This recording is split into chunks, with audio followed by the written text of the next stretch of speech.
Fala pessoal, esse é o canal Pirina Matemática, eu sou o professor João e nesta playlist eu estarei resolvendo aí as questões de matemática, né, as 20 questões de matemática da SpaceX em relação ao ano de 2022. Lembrando que se você ainda não é inscrito aqui no canal, não deixe de se inscrever e acompanhar aí o conteúdo, lembrando que aqui na descrição desse vídeo eu estarei deixando as resoluções também da SpaceX dos outros SpaceX de outros anos que eu já gravei, nesse caso mais especificamente dos anos de 2023 e 2024, ok? Então acompanhe aí, né, interaja com o canal, deixe suas dúvidas, seu like, que isso é muito importante para fortalecer aqui o meu trabalho no canal do YouTube, ok? Vamos lá então para a questão de número 1, que diz o seguinte: considere a função que vai de f de menos 3 a 1, né, até o conjunto dos reais, cuja lei de formação é f de x igual a x ao quadrado menos 4, sejam LH pertencentes à imagem de f e R pertencentes ao domínio de f, tais que L é o valor mínimo de f, lembrando que f pertence à imagem, né? Vai estar no eixo y.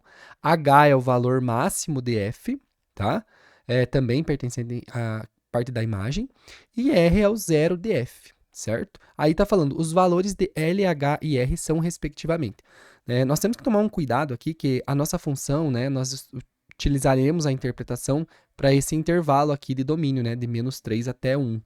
Então, quando nós olhamos essa função f de x igual a x ao quadrado menos 4, nós já sabemos que é uma parábola, né? E que vai ter esse comportamento aqui, com a concavidade voltada para cima. Porque o valor que acompanha aqui, o coeficiente que acompanha x elevado ao quadrado é 1, o que é maior do que zero, então a concavidade dela é voltada para cima, né? A maior do que zero.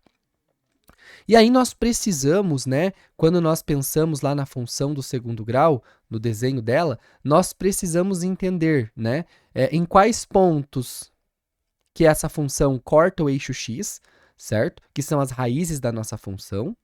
Nós precisamos do vértice, né? Nesse caso vai ser o ponto de mínimo da função. E nós precisamos saber aqui onde que corta, né? No eixo y.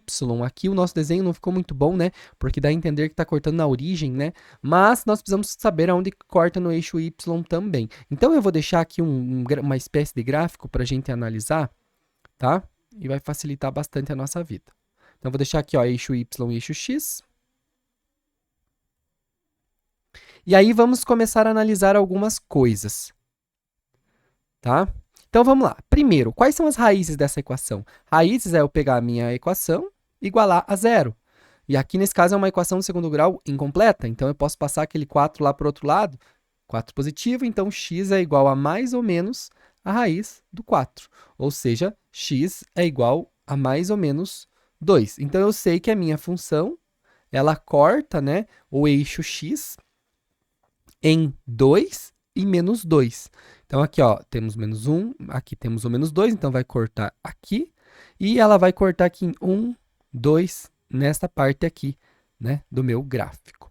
Outra informação que eu sei, aonde que ela vai cortar o eixo y, né? Ela vai cortar o eixo y quando o meu x aqui é igual a zero. Então, se o meu x for igual a zero, vai cortar exatamente no menos 4. Então, eu sei que no y, a minha função, ela corta no menos 4. Então, menos 1, menos 2, menos 3, menos 4. Então, eu sei que ela vai passar por aqui.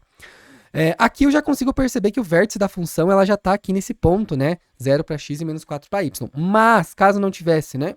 O que a gente vai olhar como referência? X vértice é o quê? É menos b sobre 2 vezes o a. Só que quem que é o b? O nosso b aqui é zero, né? Então vai ficar menos, vai ficar 0 sobre 2 vezes 1, que vai ser o próprio zero. Então eu sei que o meu x vértice é zero. E quem que vai ser o meu y vértice? É só eu fazer a f do x do vértice. Eu vou lá na minha função e aonde tiver, né, o valor de x, eu vou colocar zero. Então, vai ficar 0 ao quadrado menos 4, que vai dar o próprio menos 4. Então, as coordenadas do nosso vértice, nosso x vértice e y vértice, 0 para x e menos 4 para y, que é exatamente esse ponto que está aqui. Então, a nossa função vai ter esse comportamento aqui, ó, né? Só que o que nós temos que se atentar? Ele está falando que você vai considerar o domínio de menos 3 até 1. Então, o menos 3 vai estar aqui, né? De menos 3 até o 1. Então, você vai considerar somente esse intervalo para a tua função. Então, vamos determinar aqui, ó, do menos 1, quanto que vai, do menos 3, quanto que vai dar? Qual que é a f de menos 3? Então, a f de menos 3 é menos 3 ao quadrado, menos 4.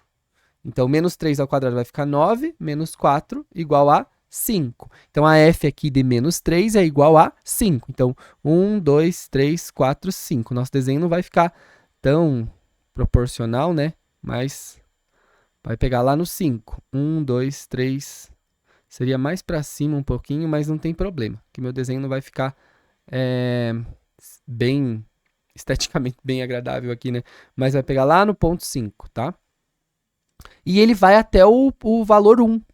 Né? Então, a tua função ela vai começar aqui. E quanto que vai dar para 1? Qual que é a f de 1? Então, a f de 1 vai ser 1 ao quadrado menos 4. 1 ao quadrado, 1, menos 4 vai ficar menos 3. Então, a f de 1 tem que dar aqui, ó, menos 1, menos 2, menos 3. Aqui já ficou mais bonitinho o gráfico, né? Então, vai até esse ponto aqui. Então, o nosso gráfico que interessa para a nossa análise, ó, é esse gráfico que vem aqui, ó, do menos 3 no domínio e vai até o 1, certo? Ó, de menos 3 até 1. E aí, com isso, eu vou observar, né, quem que é esse L, quem que é esse H e quem que é o R, tá bom? Com base nesse desenho desse gráfico. Aí ele está falando assim, ó, L é o valor mínimo de F. Lembrando que o L está na nossa imagem. Então, qual que é o valor do L mínimo? O mínimo em relação à imagem, ó, porque está falando que pertence à imagem de F, o L e o H, o valor mínimo está batendo aqui, ó. O mínimo possível é menos 4, então o L é menos 4. Quem que é o H? O H é o valor máximo de F. Qual que foi o maior valor aqui no nosso eixo Y da imagem, né, nesse caso? É o 5. Então, nós temos aqui 5. E depois o nosso R é o zero da função. Nesse intervalo, né? Aonde que a função está cortando o eixo x? No intervalo de menos 3 e menos 1, ela está cortando aqui no menos 2. Então, a raiz nesse intervalo é menos 2. Como ele está pedindo L, H e R respectivamente, é nessa ordem. Menos 4, 5 e menos 2. Que nós temos aqui na letra D, né? Menos 4, 5 e menos 2, ok? Uma questão bem tranquilinha aí de gráfico, né? Espero que essa explicação tenha te ajudado. Bons estudos e até a próxima.